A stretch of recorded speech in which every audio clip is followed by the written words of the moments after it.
Okay, so here's the objective. Spend less than 10-15 seconds talking about each ship and go over kind of what I like and don't like. So here we go. So Wyoming, good ship. I love it. Don't go behind them. They got 4 turrets aiming aft. You got 2 forward firing, so you just go right around the front on these with your destroyer versus the backside. Cleveland, great cruiser, worth every penny. I enjoyed not having torpedoes with this. I thought I was going to miss them on the Omaha, but when I upgraded, I lost the torpedoes and gained the most powerful cruiser. This thing is a money maker. When you're broke, you want a Cleveland to go out and rip stuff up. The rate of fire is very high, and that generates cash quick. Very low, very cheap on repairs. Even if you get annihilated and lose, you don't pay nearly as much as you pay on anything that's higher tier than you. Anyway, that's that. New Mexico, I just got this. I switched gears on the battleships when the new battleships were released, and I never quite got into battleships. I started playing around with the destroyers. That said, this is the first triple turret, triple gun turn I have. It was a nice artillery boost, but the Japanese battleships are so much quicker. It is a big deal. I'm getting torpedoed like crazy on these slow American battleships, so I'm not so sure. If you don't have proper screening, like a cruiser nearby or a destroyer nearby to help conceal who you are, what you're doing, you can see a battleship from so far away. Concealment's 39, so it's just insanely easy to see these things. Carriers go after them like crazy. Alright, so enough with that. Independence, great carrier. I love bombers. You need to do parallel when you bomb. Don't do perpendicular. You'll miss with 2 of the bombs, if not all of them. You want to go parallel along the ship's line and hopefully get one right down the middle. So that's the way to do it. The torpedoes are cool, but the problem with torpedo bombers is that if you don't know how to crisscross your spread, everyone can practically outmaneuver. You have to go to battleships only, and the whole time you're focusing on battleships, cruisers and destroyers are creeping up on you. The cruisers and destroyers absolutely are going after you. So if you think in a game, oh, nothing's going on, trust me, it's not. There's something going on. You're just not aware of it. So hopefully keep some friends with you. Keep a cruiser nearby. It's really useful to have a screen. That's that, and this is the ship I bought in with, the Russian ship. I should have bought the Japanese Yubari, is what I should have done, and then spent extra money on just flat out gold. I'm not sure about the bundles, if you buy the $70 bundle, if that's worth it. I don't want to talk trash on people who did, because it's worth it. If you got the money and you want to blow some cash, then you can grind the US and the Japanese captains. So it is definitely worth it for people who have the money to burn. But if you need to get into the closed beta just because you want to play the game, and this video, either makes you or not makes you want to play, then you want to buy in my opinion, with the Yubari Japanese ship, and then to get in the game on the cheap, just grind out the Japanese destroyers or something like that. Maybe the U.S. cruisers, but I don't really know how many people use their premium ships seriously to create captains. I don't use my ship at all because it's Russian. So that's that with that.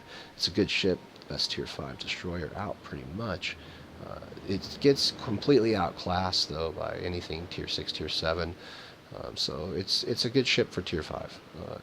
I bought in, I got more gold when I did. I got 2,500 gold, so it's kind of what convinced me to do it. And I've already purchased another, I don't know, 5,000-6,000. The press accounts give you an insane amount of gold. They unlock they unlock every ship, and you get all kinds of benefits. So this is not a press account. This is what you get when you buy the Russian. So I'm out of premium time, and I'm out of tokens. I used it on captain swapping and conversion, a lot of conversion of free experience, so I can avoid grinding ships I don't like to grind.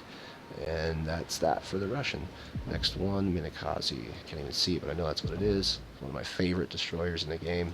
I did spend the time to upgrade it. Upgrades are expensive. You blow a lot of cash on upgrades, and then if you sell the ship, it's almost a complete waste. You need gold to take those off.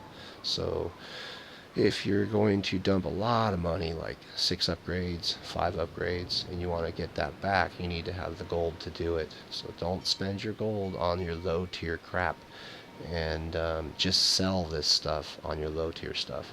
You're not going to need to worry about this. These are actually 3 cheap upgrades. It's the upgrades that come after that are outrageously expensive.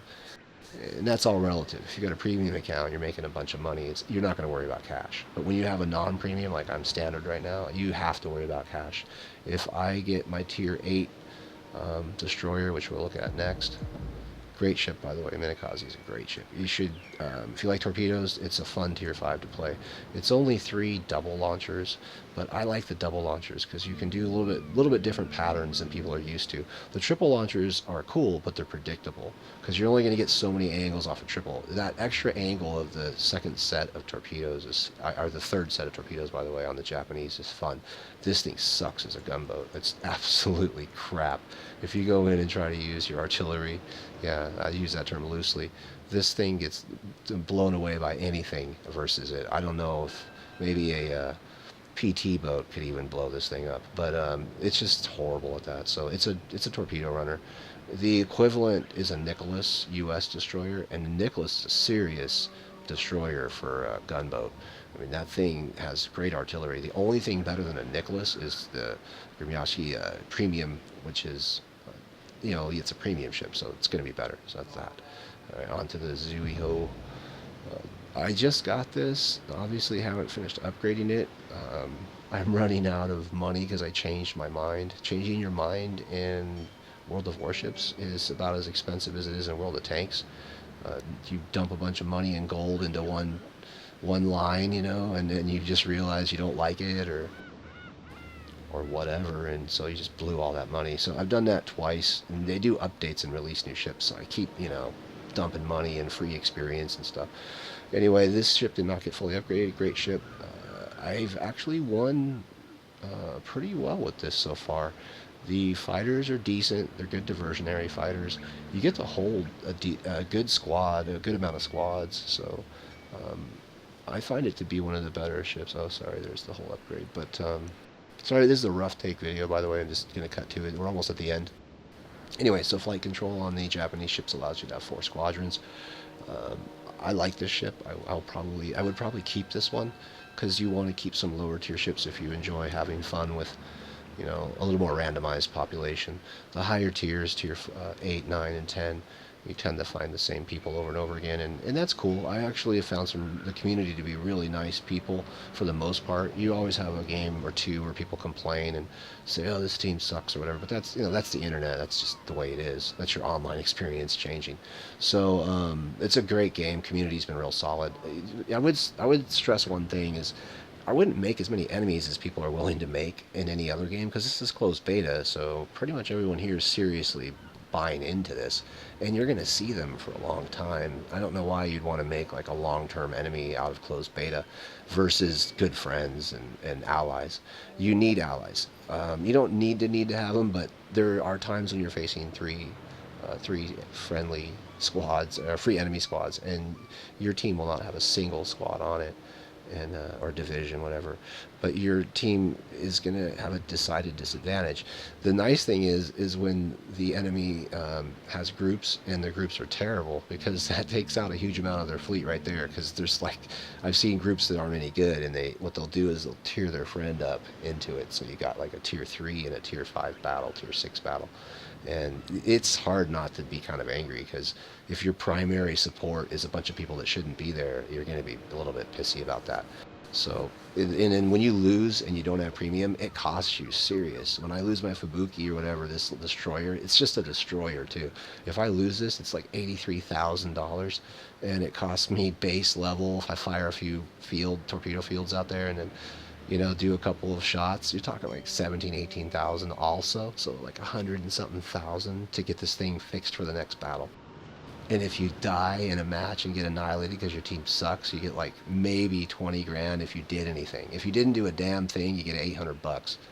So do the math. You get $800 if your team totally sucks or you blow it because you're AFK, and it's going to cost you like 100 and something thousand at this tier, versus playing on a tier 5 where if you die because you're an idiot or your team sucks, it's not the end of the world. So what? You lose $28,000. In this game, you've got always a few $100,000 unless you're totally freaking out over some unlock that you just got, like this.